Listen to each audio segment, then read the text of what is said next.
Well, hey everybody. It's time again for Pod Sothoth, a Lovecraft book club. With me, Todd Beardsley, and my lovely co-host, attorney, and wife, Claire Reynolds. Hi, Claire. Hey. So we are here today to talk about The Rats in the Walls, which is by none other than H.P. Lovecraft, as you might expect from this Lovecraft podcast. Shocking turn of events. It was first published in 1924 in the March issue of Weird Tales. And So weird. It is not particularly weird, I don't think. But it is straight up by the numbers gothic horror, as far as I can tell. I was a little interested, and then I saw, oh, wait, this is taking place in England. Yeah. This is what I'm here for. So, the geography. Well, what do you want to talk about? So, we can talk about the geography. We can jump right into the thing. I'm going to jump right into the thing.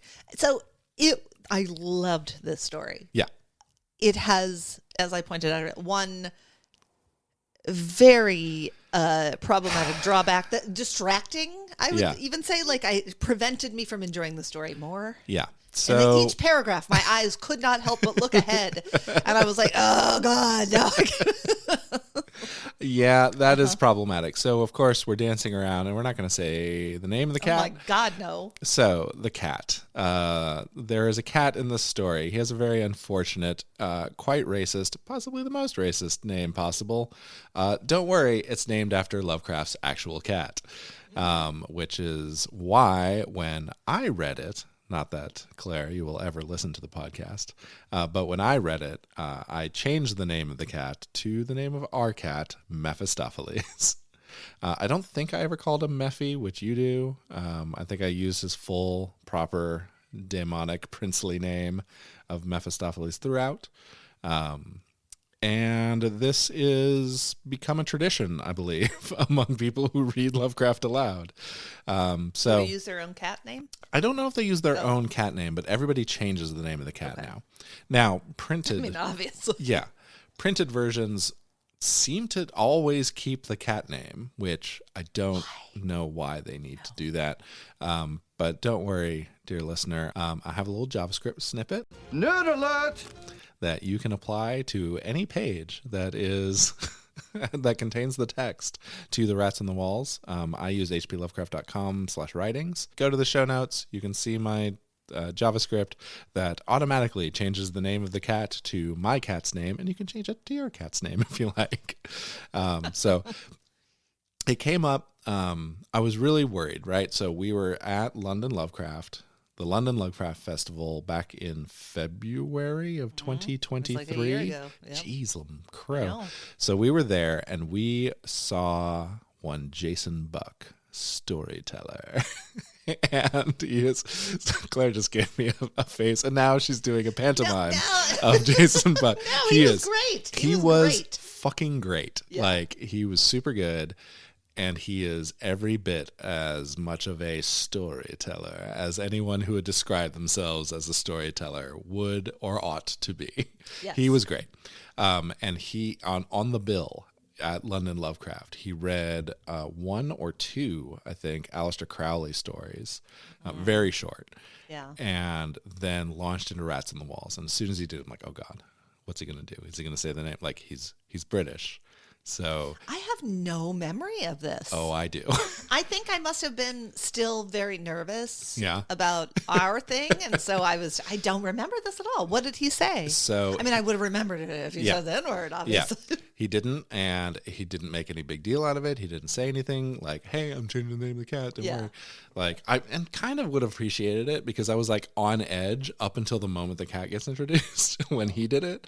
But his name was Shadow, which I thought was great. Okay, I do remember that. And as I was, preparing for this, I did listen to another reading of The Rats in the Walls just to see what they use for the name. Yeah. Just to see. And this other dude on the internet, he uses the name Black Tom, which is okay. No, it's not. No, it's not. It is. No, it's not. You often call cats Toms, male cats. Okay. and the cat is black. Just trust me on this one. It's not. Okay. Okay? It's not. All right. Well, Mephistopheles is a perfectly acceptable black cat. Even that still got me down. Like, I went down into the rabbit hole of like, why would we name a black cat anything bad? Like a demon? Maybe it should be like Sunshine, Happy, Awesome Face Sure. Cat. You know, I went, yeah. But no, you cannot use Black Tom. No. Nope. It's the Ballad of Black Tom. Yeah. So Black Tom is the character in the Ballad of Black Tom by Victor LaValle, and that is, by the way, you should read it. The Ballad of Black Tom. It is it is a retelling of the horror at Red Hook, but it's from the point of view of one of the servants, basically one of the acolytes, I guess. He turns out to be kind of a badass, but it's pretty good. It's a super fast read, so I liked it a lot. Battle of Black Tom. But okay, fine. Don't name your cat Black Tom. Do name your cat Mephistopheles or Shadow. Sure. And then definitely don't name him after Lovecraft's cat. No. Which is the N word. I did read something. I was like, when? I can't remember but I was like, when did this become, because I was like, maybe it wasn't as it was always. And then I looked up and I was like, oh yeah, no, it was still very problematic. And also, but he was only 9. And so he probably didn't name his cat that. And I'm like, right, but he still called it that in the story. So he's still cool with it. Yeah. And then I went down a whole rabbit hole of like all of these a British war hero who named his, I can't remember what it was. He had a dog. Horse or a dog. Oh no, it was the dog. And then it was like the dog was part of him being a war hero. Like the dog was helpful during the war. And so the dog was buried.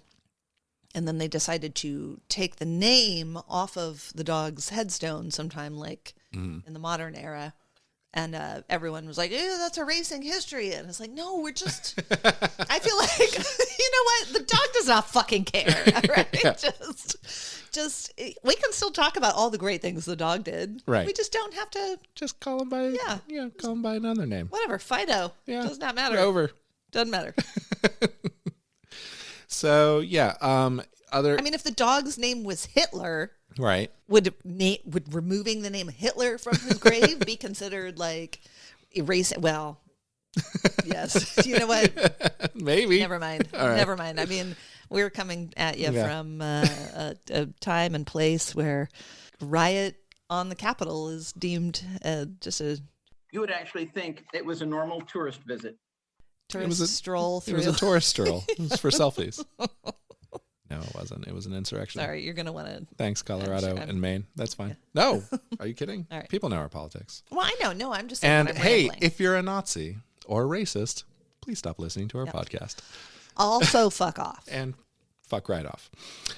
There are a couple other places in the text where I changed the reading, specifically the term Negroes. Both instances seemed very appropriate to just change that to slave. Don't want to say those words. No, it's fine. It's fine. Because they were in Virginia. It's pre-Civil War. They were definitely slaves. Yeah, they weren't house guests. No. So change those up. And it really, like this story, the story is great. Don't get me wrong. I really like the story. And it's super creepy and spooky and awesome in every way. Yeah.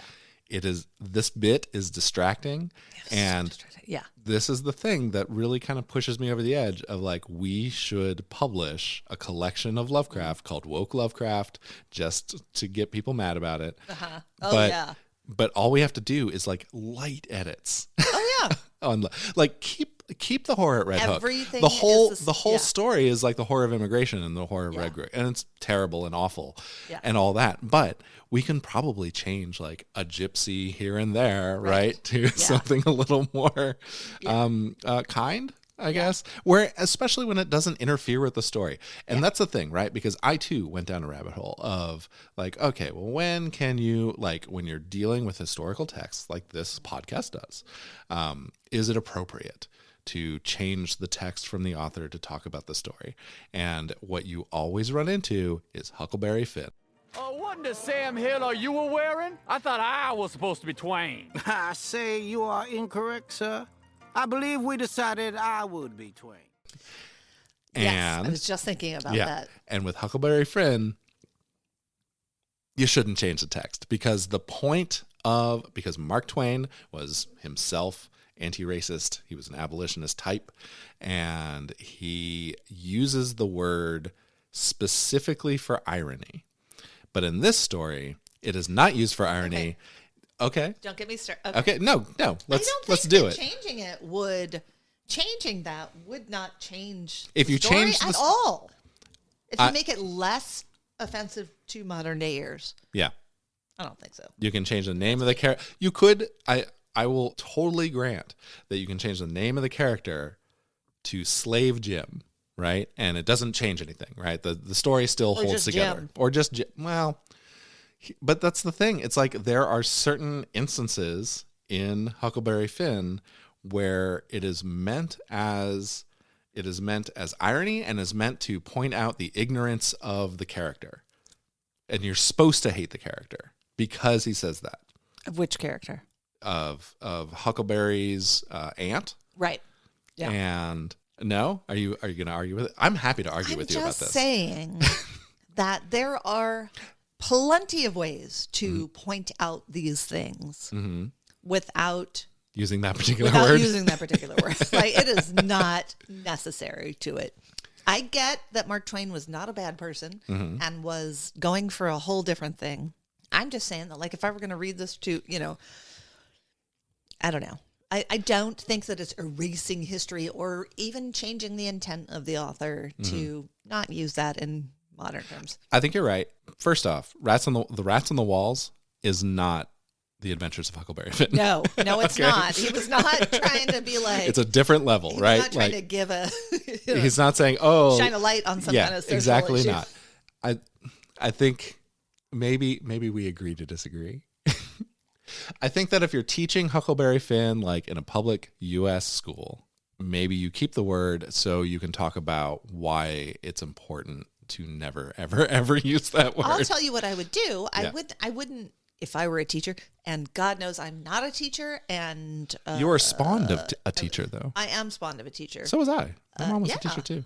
And I would say, I don't know. I mean, these are, no. I just say no. Because as I feel like, as a white person, possibly one of the dumbest things I can do is at all try to provide any excuse or rationalization for continuing to use that word. Sure. Like, it is not necessary to the story of Huckleberry Finn at all. Everyone knows Jim is a slave. Right. You know he's a slave. And you know he's black. You know he's black.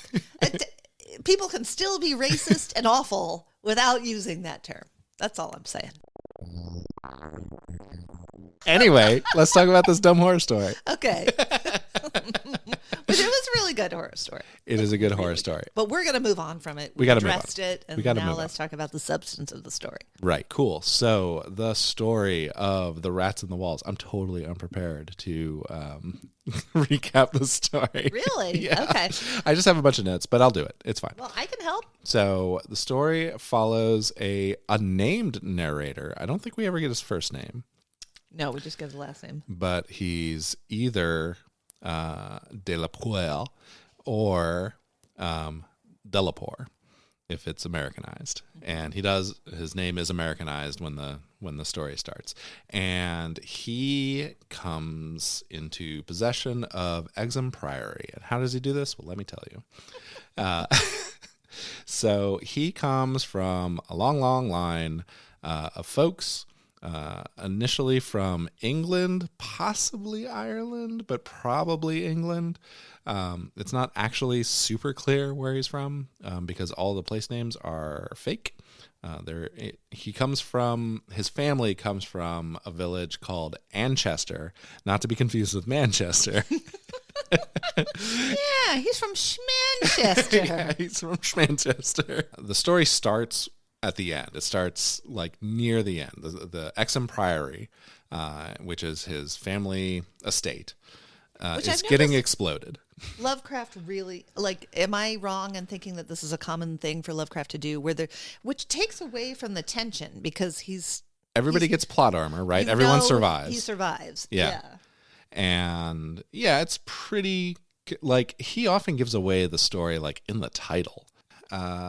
We open with, like, hey, this priory is getting blown up. We don't know why. A little bit of background on the priory, and then some background more on this Delapore dude's ancestry, because of course it's Lovecraft. Reminded me a lot of one of the last stories we read about the fungus in the house. This reminded me a lot Shunned of House. that. Shunned Yeah. House. Yeah. So was there's sensing a elements. theme. There was elements of Shunned House in here, or maybe elements of this The in other way. I Shunned don't know House. which I came don't know. first. Yeah. But it turns out, so in this dude's family, there was a secret envelope, and it was passed down from generation to generation. And then, oops, Civil I'm War. picturing Christopher Walken. 5 long years he wore this watch. Up his ass. Yeah, from his father, from his father, from his grandfather, this envelope, which has some secret in it. But unfortunately, or fortunately, the envelope is incinerated during a Union attack on their Virginia estate. So this guy's already kind of a winner, right? Well, that's the thing that cracks me up, though, is that, like, I don't know. There's obviously there's so much about Lovecraft where it's all about where you come from. Lovecraft is real into heredity. Yeah.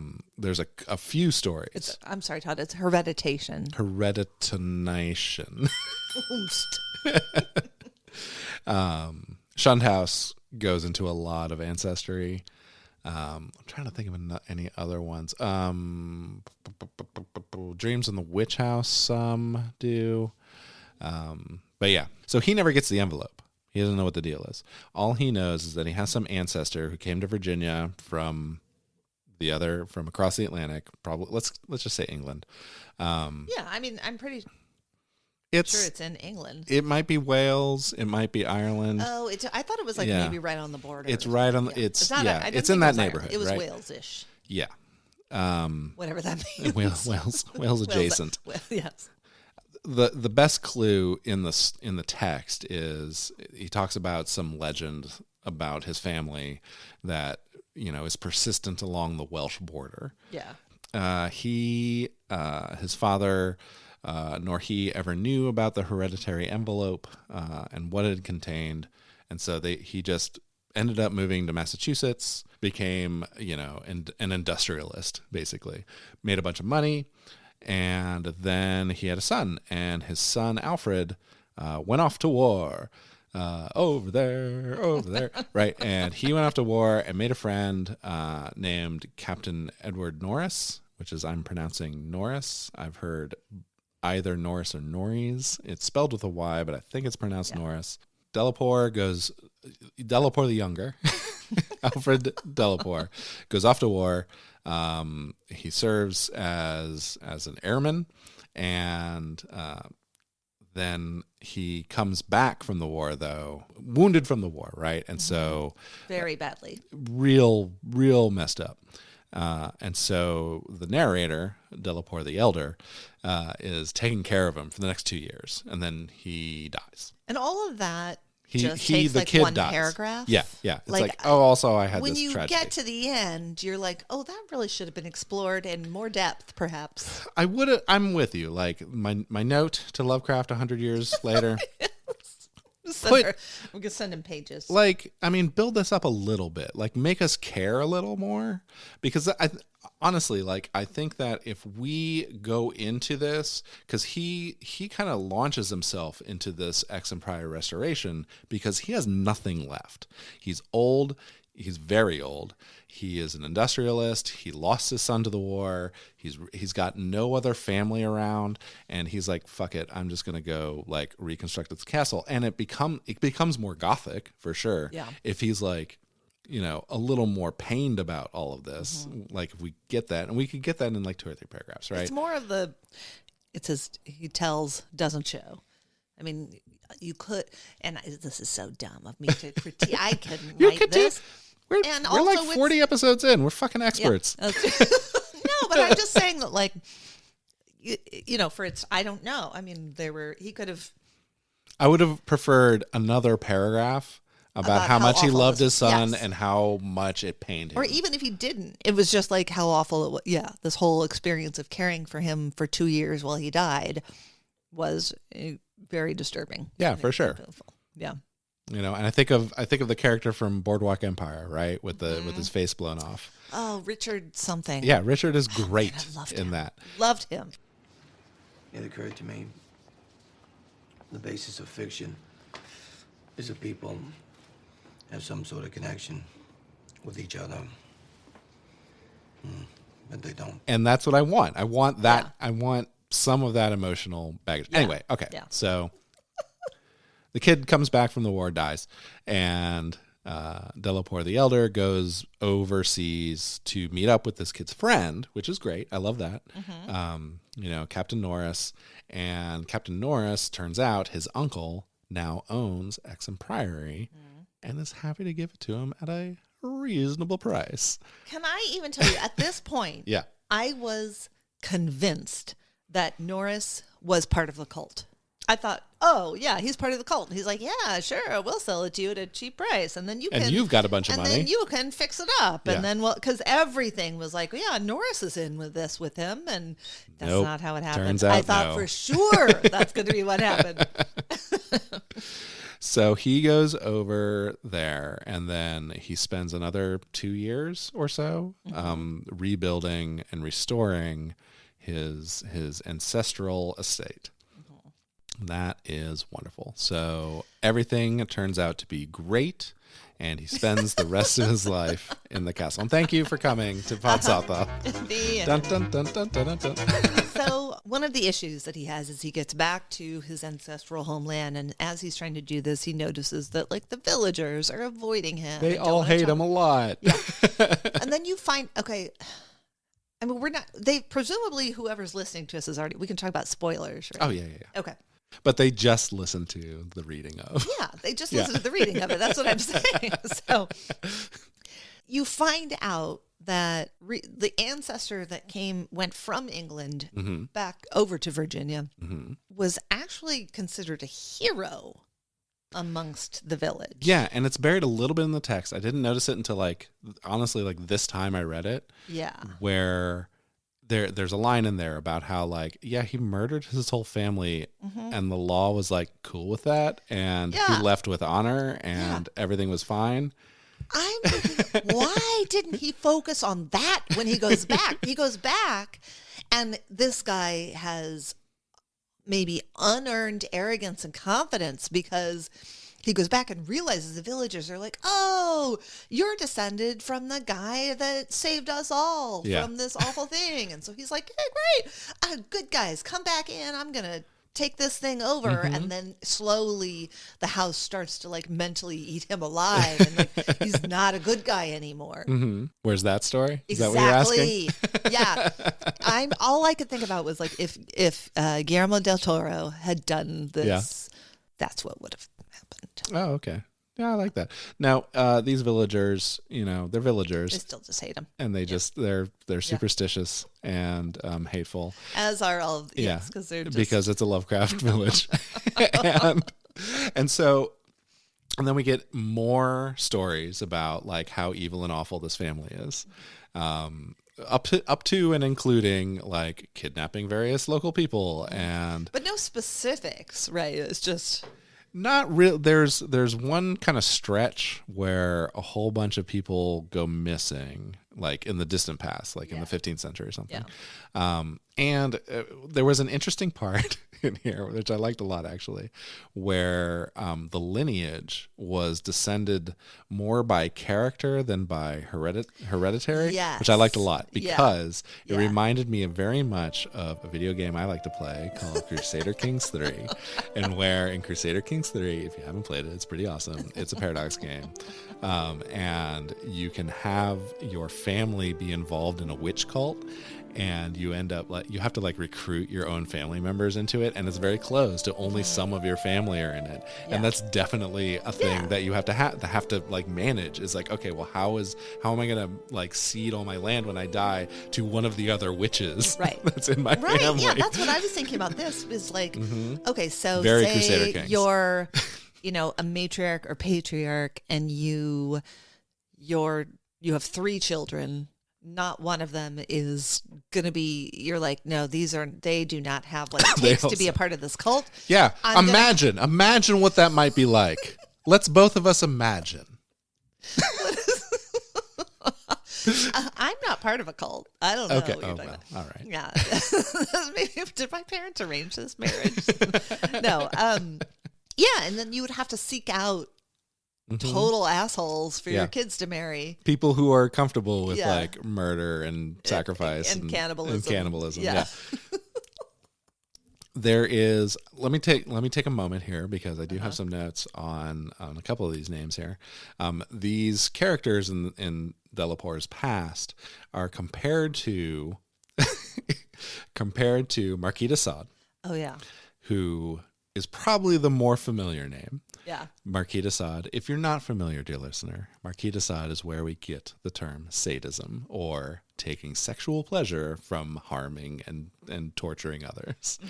And that's fine. If that's your thing, great. And if you have a consenting partner, a consenting adult partner, yes, also great. So sadism is awesome if you're into that. It is. But it's where we get the term sadism, right? Is from the Marquis de Sade. Marquis de Sade and oh god damn it, it's a French. Gilles de Ries. Yeah. Gilles de Ries is a name unfamiliar to me. I don't know if you knew about this name because of your true crime-ness. I only knew about it because last podcast on the left did a whole 3-parter on him, I believe. What's his deal? Oh, he was a fucking psycho murderer. I mean, he was basically we don't even know 15th century. Yeah. Hung out with Joan of Arc. Yes. Yeah. Murdered 120 children. Yeah. Or so they say. Or so they say. Yeah. No, he probably was. I mean, he probably did some of that. Okay. And this is a very, Aristotle, Socrates, morons kind of line here. Right. Where it's no. The Delapores, they are titans. Yes. In the field of cruelty. Yeah. Much better than Gilles de Rais or the Marquis de Sade. So I like that a lot. And then let's skip ahead. Okay, so yeah, it's a whole lot about the ancient past, right? A lot. It kind of goes for a while. Okay, so anyway, all the lore happens. And then the house is completed. Mm-hmm. It's 1923. It's the summer of 1923. This is where we first meet Mephistopheles the cat. Mm-hmm. And 7 years old. He's 7 years old. He's, and especially in the 20s, an older cat. A cat that has had a transatlantic journey. Yeah. Holy shit. Yeah. That cat's been places. So all the other, he's got a bunch of other cats. The other cats he acquired from Norris somehow. Again, I was how many cats does Norris have? Norris is absolutely in on this.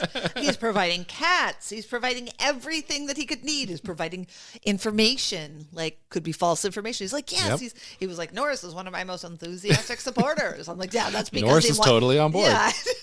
Yeah, Again, I like the read that Norris is a master manipulator, and and it could be so when you're running a cult, you often have, not that I would know, but you would often have you have your external, you have your exterior cult, right? You have an onion kind of organization. You have your exterior cult of the satellites, right? Of the folks that you want involved in your cult, but maybe not in the cult, right? But on the inner circle, that's where all the real fucked up shit happens. And so it's entirely possible and not disproven from the text that Norris is in that satellite cult of the Delapores, and maybe that's it. Maybe he is he's trying to get this up because he doesn't know the real reason. He doesn't know the full story of the Delapore problem. Right. I think I'm reading like once I found Hey, out. no, I like it. Once I saw that would make it better. It would make it better, and it makes Norris part villain, part victim. Yeah. At the end, right? Yeah. So, but it wasn't. Once I got to the end, I was like, oh, okay, no, Norris was just a hapless. He would have never signed up, for his fate, obviously. No. But he could be a pawn. He could be like a very. If you were going to very write Renfield-esque, the novelization of this. And by the way, there's plenty of Dracula in this. The house in Virginia is called Carfax. Obvious nod to Bram Stoker. The villagers are all very Dracula villagers. Norris could be a Renfield kind of character. I can see it. I can see it. Are there any books or movies that explore the life of a Dracula villager? No. From his, not that his I or know her of. perspective, Yeah. Just like their normal work a day, like Yeah. Of being a superstitious Romanian. working for that man on the hill, got to. All right. Anyway, we got to get to the story. Stay on target. Yeah. So The cats, all right, he's in there. The cats are like constantly getting restless. The cats are getting restless, and he, from go, can also like sense something weird is happening. Right. So like he's got these tapestries called aras in the text, but they're really just like long floor to ceiling tapestries. And the tapestries, he thinks they're moving a little bit, and the cat is going bananas. And he pulled the cat like what a fucking cat does. I have a cat. Oh, yeah. I've had cats my whole life. This fucking cat, I swear to God. This is the only cat I've ever had. So to me, this is what cats are like. Yes. This cat, the cat in the story, tears down this tapestry. Oh, yeah. Because he's a big boy. Like, he gets on the tapestry and his weight pulls it down. Absolutely our cat. Yeah.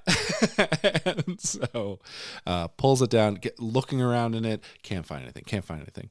And Delaporte is like, there's definitely something here. And then the next morning, it turns out one of the cooks also saw some weird behavior from another one of the cats. And he's like, there's mice or rats or something. That's weird. And he calls his buddy Norris. He's like, hey, dude, are there like fucking mice in my fucking ancestral home? Because that's fucked up and we need to fix this. And Norris is like, oh, maybe, I guess. Here's some rat traps and we'll look around for him. All right. And he has a weird dream. Anyway, the next night. And he has a weird dream. Next night. The dream? We can talk about the dream on the second pass, right? Okay. Because it's more of the dream. Right. And if you have a nightmare once, it's just a nightmare. If you have it recurring, if you have the exact same dream, it starts to mean something. Right. And so he has this dream of a demon swineherd in a twilight grotto. And it's weird fungus babies that it's swineherding, and it's a whole thing. They're what? white, they're fungal. I'm thinking of the adipose from Doctor Who. Yes. The adipose has been witnessed. Yes, I was just thinking about those yesterday because when I was taking down the Christmas ornaments, we have a little tiny adipose ornament. Oh, that's nice. And it was hanging right next to one of the ballerinas from the Nutcracker, and then also an armadillo. Okay. So I was like, you know what, this is a well-rounded Christmas tree. Right. So it's little gross little adipose monsters, fungus monsters. And he has this whole dream, right? And he's like, man, that's really gross. And it's a swine. And the whole thing strikes me as very, it's very Greek, with the swineherd and the beard and everything. Like, it's very like Greek mythology. Right. And then the cat goes bananas again, and even more so. And he wakes up because the cat wakes him up, and he's like, oh man. What's that like? I don't understand. Oh my God, this fucking cat, I swear to God. We have to set, I try, every 4 or 5 months, I give the cat another chance to stay inside at night. And he'll do it for a couple nights. He'll do it every once in a while. Can't help himself. No, and then he has to come in and sit on somebody's face and claw at the carpet at 4 in the fucking morning to go out. Anyway, I think he's yelling now. Probably. Maybe we can hear him. I don't know.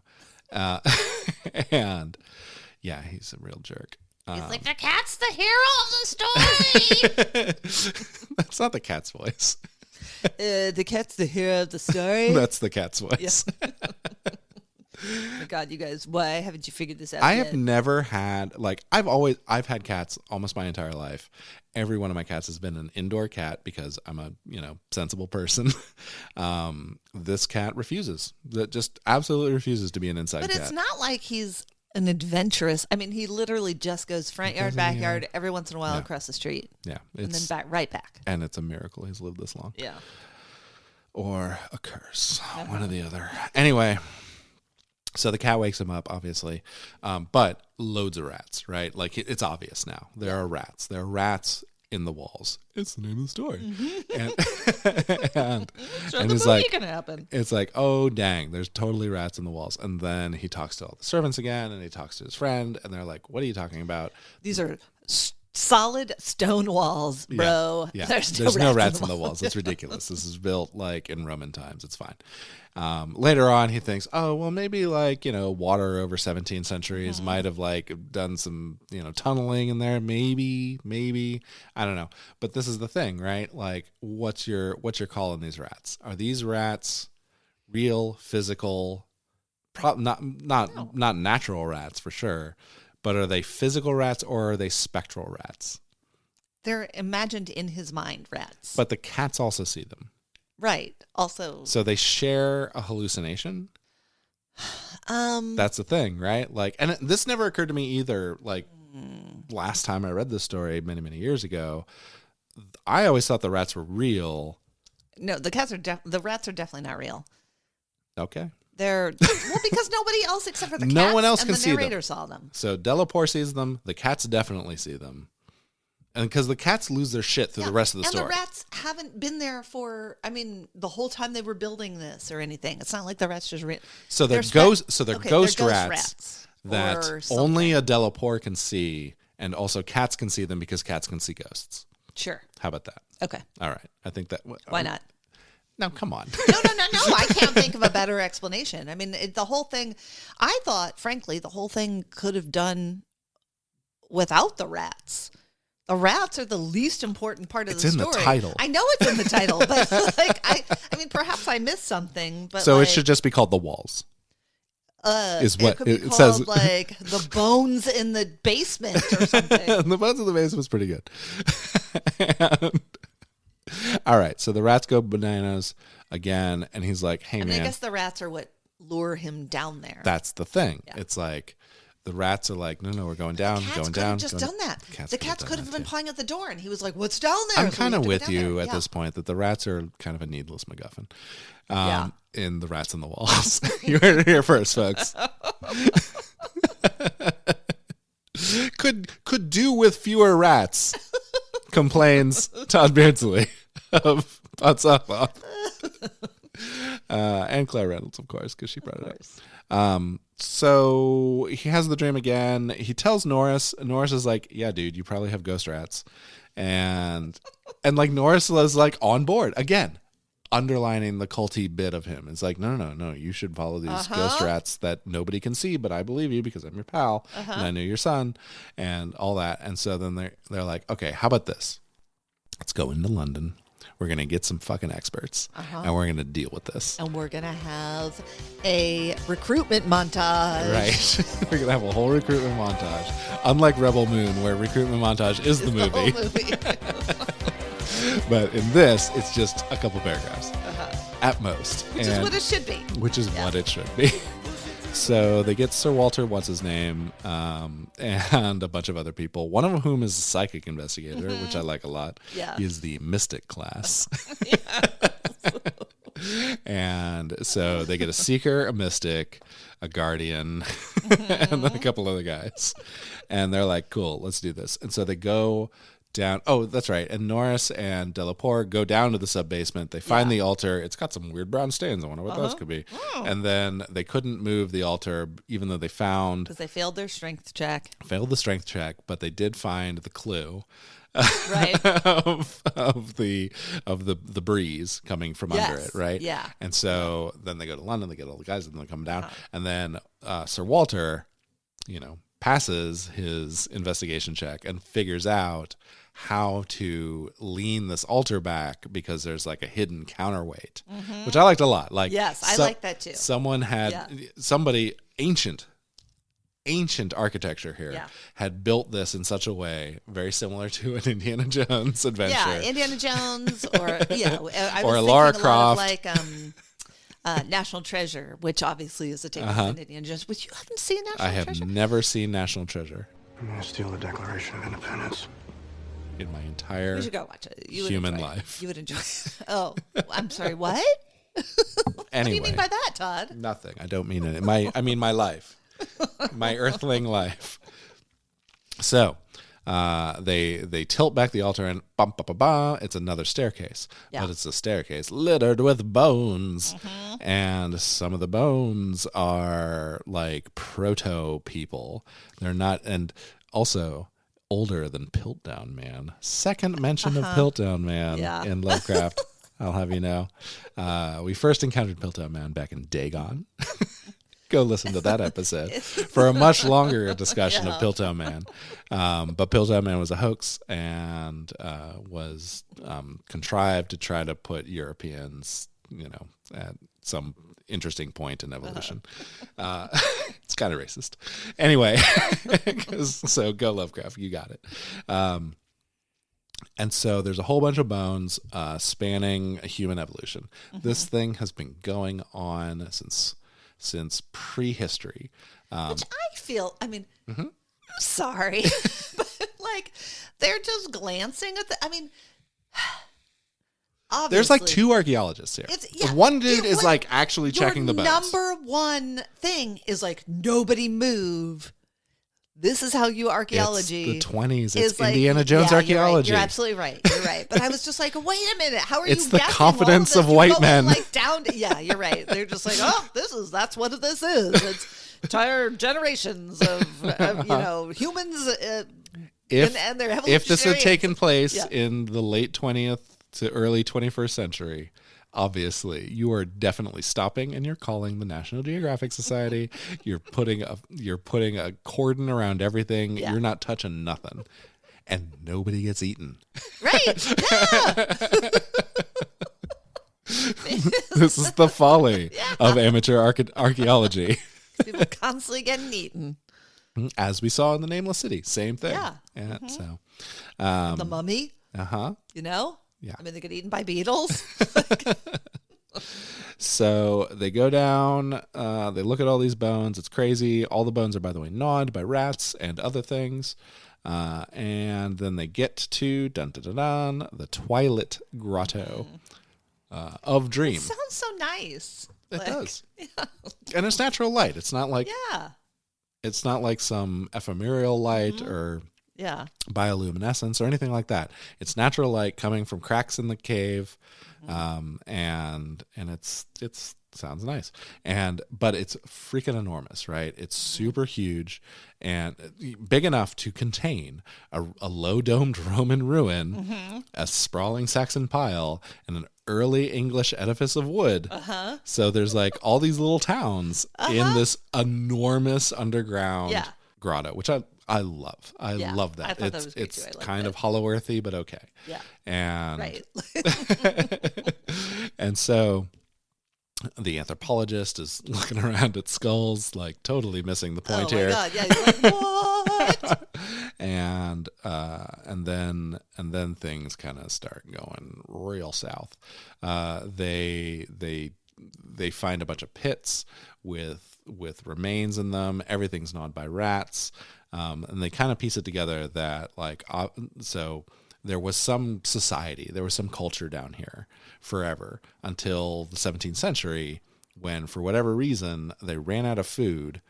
And then the rats went completely crazy. They ate everything, and then they poured out of the priory and ravaged the countryside and ate sheep and cats and dogs and a couple people. But the rats are a thing. Yeah, but I don't understand why. So it's like the rats can travel between the two worlds, right? The very, underworld but, and our world. Right, but the story is that his family was keeping. They were managing it. They were managing this They entrance. had farms of people down there so they could eat them.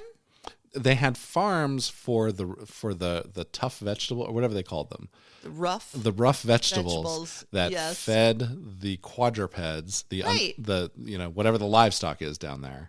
But someone was eating them, Right. presumably his family members. And so you had the quadrupeds that were Yeah. getting eaten by the vegetables.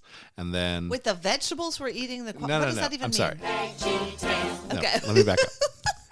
You have the quadruped. Wait, that just got a lot Yeah. more interesting. Okay. So you have the vegetables that are grown on the surface. Yes. By family Delaporte Yeah. and Baron Exeter and all that, Yeah. right? And those vegetables go down under to feed the mystery quadrupeds, Okay. and then the people down there eat the quadrupeds, Okay.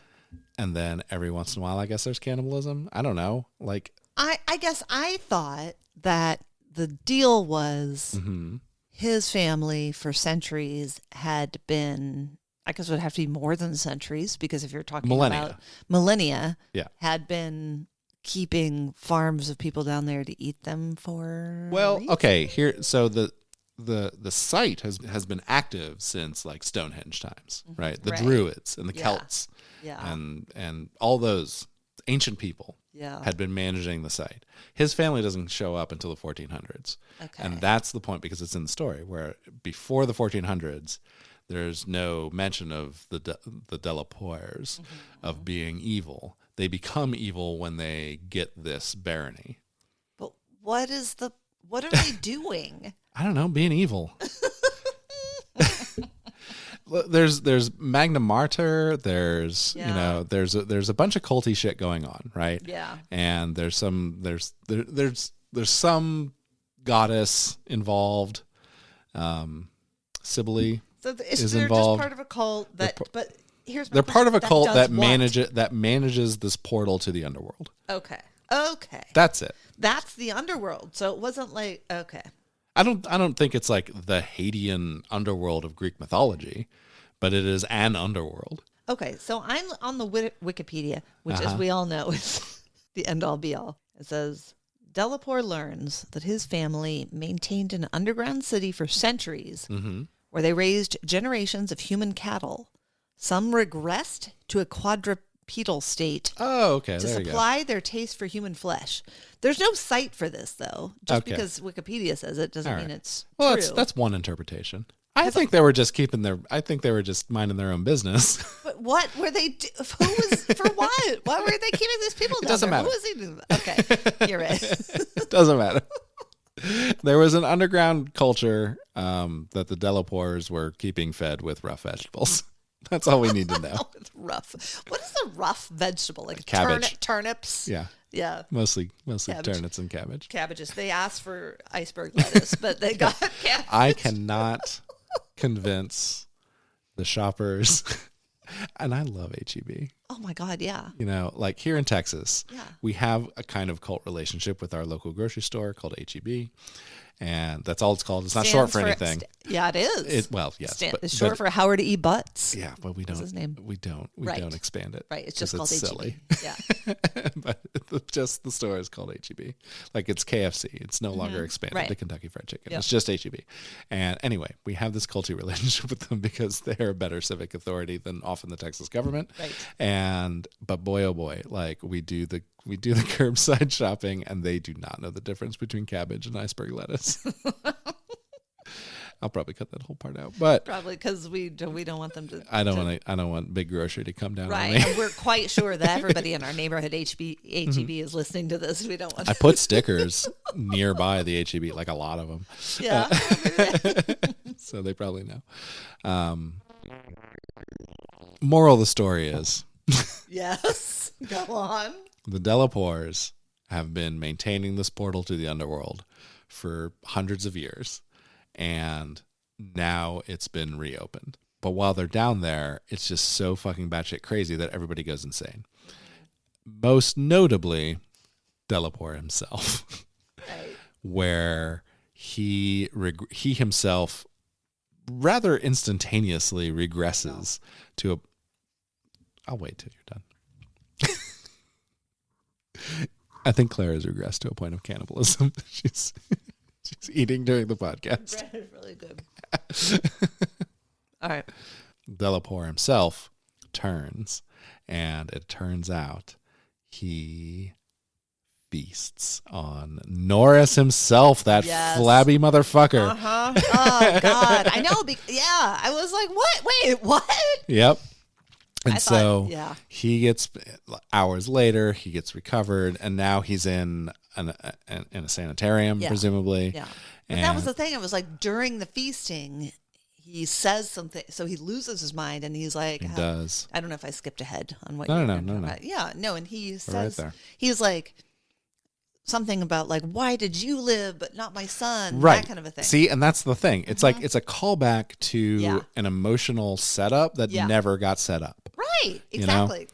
And I feel like there's probably an edit of this somewhere, like maybe an earlier draft or something where it had more of that. Yeah. But it's let's just get to the cannibalism. I guess if you got to put it in a magazine, it can't be Still, that this long, is not that long, especially for Weird Tales. And yeah, like the line of "the war ate my boy" is like it really hit. Like, and when I was like, reading wait, it here, what?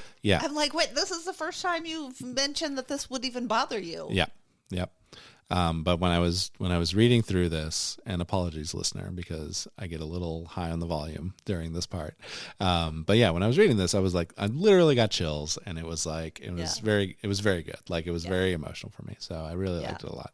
And then calling out to Magna Mater, and all that stuff. Right? It's like he just fully embraced his ancestral connection to this place. That's what I'm saying is he ate Norris.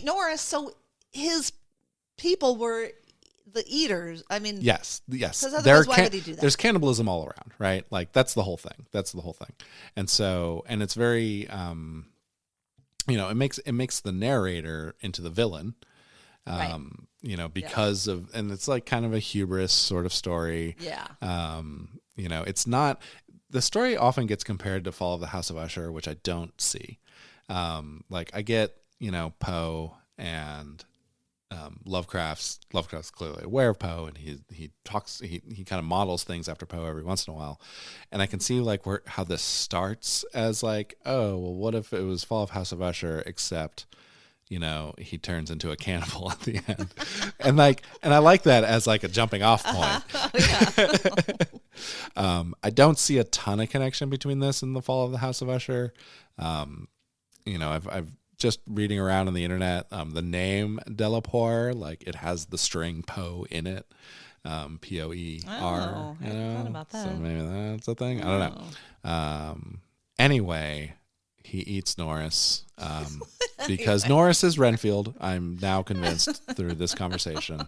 And Norris is like, no, this isn't how it's supposed to go. Right. And then they blow up Exum Priory, and they're just destroying the whole thing. Now it's unclear who orders this, right? Right. Yeah. Because he's not. It's the mayor of the town. Yeah, I guess the mayor of Anchester. Of Anchester. And because it's clearly not him. I love their soccer team, Manchester United. Yeah, Manchester United. Yeah, real big fan. And when like he asks about Norris and they accuse him of this hideous thing, so it's cannibalism, turns out. Anyway, in the end, it's always cannibalism. Yep. So that is the recap of the story. I feel like we've been doing this for a long time. I know. It's okay. I've already cut 20 minutes out. I have a couple notes. Yes. Let me take a break. Okay. And let me make a funny noise in the podcast. First off, I wanted to kick off a Lovecraft travel agency and find out where Exum Priory is, but it's entirely fictional. It is somewhere probably near the Welsh border with England. It's entirely fictional. But there are not enough clues in the text to pin it down to an actual place. And I'll tell you why. Mm-hmm. The geography is very confused. It is a mishmash of a made-up England. Yeah. And so Lovecraft never went to England, and this is not particularly surprising. Okay. So he kind of mishmashed a bunch of stuff together. He talks specifically about the Third Augustan Legion. Now, I do spend some time thinking about the Roman Empire, and I will tell you right now, the Third Augustan Legion never went to England. The Third Augustan Legion was camped in North Africa, and so never went there. There's no possible way the Third Augustan Legion went there. Some other Roman legion surely was there. Maybe. I don't know. I don't know enough about the Roman legion to tell you exactly which one was there. But England was conquered by the Romans, and they in fact founded the city of London. I did like his diss on the Saxons. Yeah, the Saxons suck ass. He was like, more like the Suxons. Yes.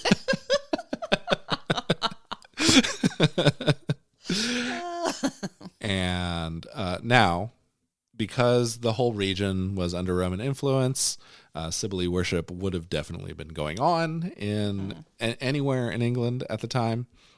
Sibylle was translated from Asia Minor, which is where your Phrygian priest would have come from as well. So there's like a bunch of Asia Minor stuff going on. Sibylle, though, was picked up by the Romans and translated into Magna Mater, who is this earth goddess type person, later picked up by much later Druidic, Celtic, kind of really like modern Wicca people, right, would recognize this goddess. So that all checks out, but everything else is either in Turkey or in North Africa. So none of that makes any sense. My notes are about Anchester is not a real place. And he didn't have Wikipedia to check. He didn't have Wikipedia. And I think that, one bit of trivia. When he's on the train back from London, he's looking forward to the thing. He mentions the unexpected death of the American president across the ocean, and that would have been Warren G. Harding. Oh, yeah. So how did he die? I will tell you. Okay. Why, thank you, Todd. Cliff, explanation, please. Now, how do you know he has one? $5 says he does, 10 says it's a doozy. So Warren G. Harding, President of the United States, he died on August 2nd, 1923. And as we know from the text, the action of the story takes place on August 7th. So this was just a few days before. Harding died. At the time, it was mysterious circumstances. He was in San Francisco in a hotel room, and he probably died of almost certainly died of a heart attack. But doctors at the time did not know what a heart attack looked like. Yeah. And he also had pneumonia. And so it was probably a heart attack brought on by complications from pneumonia. Okay. Or was it?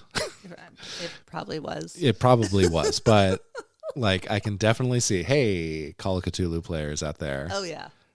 Build a story around the deth of Harding in San Francisco, because San Francisco in 1923 is a pretty fun place to be. Yeah. So yeah. And yes. Also, there's a blooper in this. A blooper? A bloop. So he mentions the god Attis, Atys, and that reminds him again of the Sibyllian cult. However, Attis is sometimes confused with Attis with an I. Attis with a Y was the son of Croesus, who was a Minoan king and a human person, not a god. Okay. Whereas Attis with a Y was a god in Asia Minor who is connected with the Sibyllian cult. There would be no way anyone would write Attis Y on anyway. So it's a big blooper. Oh, interesting. Big goof by Lovecraft. They wouldn't have written that. That's right. And I think that's all I have. All right. Phrygians are great. Again, they're from Turkey. But yeah, that's all I got. That's all my notes. We did it all. Yep. This was a good one. I liked it. Yeah, if you can just like pre-edit Yeah. the cat's name before you read it. Again, I was And I will make it easy for you. I will give Yeah. you the JavaScript. You just run it in either as a bookmarklet, if your browser supports that, or in developer tools, which all browsers support. You can just run this little thing and it just runs through and corrects the words. Or just get the text, put in your favorite word processor, and search and replace the offending name with the name of your favorite cat, as long as it's black. It has to be a black cat. It's important for the story. And I think that's it. Jeez, I didn't even look at my email. Do you want to talk about Arkham Horror? I feel like we've gone a long time on this anyway. I'm sorry. Never mind. That's it. That's Rats on the Walls. This one is a longer podcast, and we'll talk to you later. Hey, if you like this podcast, please feel free to leave a positive review on your podcast app of choice. If your podcast app of choice is Castro, I'm sorry, but I think Castro is dead. Yeah, I know. It's a bummer. That was mine. I really like Castro, but boy, they just they can't keep the servers running, and it's a bummer. So I'm looking for a new podcast app for myself. I'm back on Apple Podcasts, which is kind of garbage. It's absolutely garbage. I hear Pocket Cast is pretty so good. annoying. Maybe I'll try that one. But anyway, if you like it, say so on your podcast app, and that would be super swell and handy for ranking purposes. You can reach out to us at hideous@podsothoth.club. Also on Mastodon, we are at podsothoth at defcon.social. And if you like this podcast, have I got a podcast for you? Claire has her own podcast. This is so not true. She has her own podcast, and it's called Hot for Teacher. Todd still does all the work. Hot for Teacher, a Greatest American Hero watch party. So if you like 80s Gen X garbage, that's a good podcast for you. How dare you? It is not garbage. That show holds up. The show's pretty great. Yeah. Also Lovecraftian. It's like Lovecraftian, but comedy. cheerful. Yeah. Cheerful Lovecraftian. Cheerful. Yeah. Where the heroes aren't cannibals. Right. All right, that's it for this episode. And I am going to stop recording now. So thank you very much. Thank you, Claire, for discussing Rats on the Walls with me. Thank you for inviting me, Todd. All right, and not even one mention of the wolves on the walls. No, goodbye. Yeah. I love you.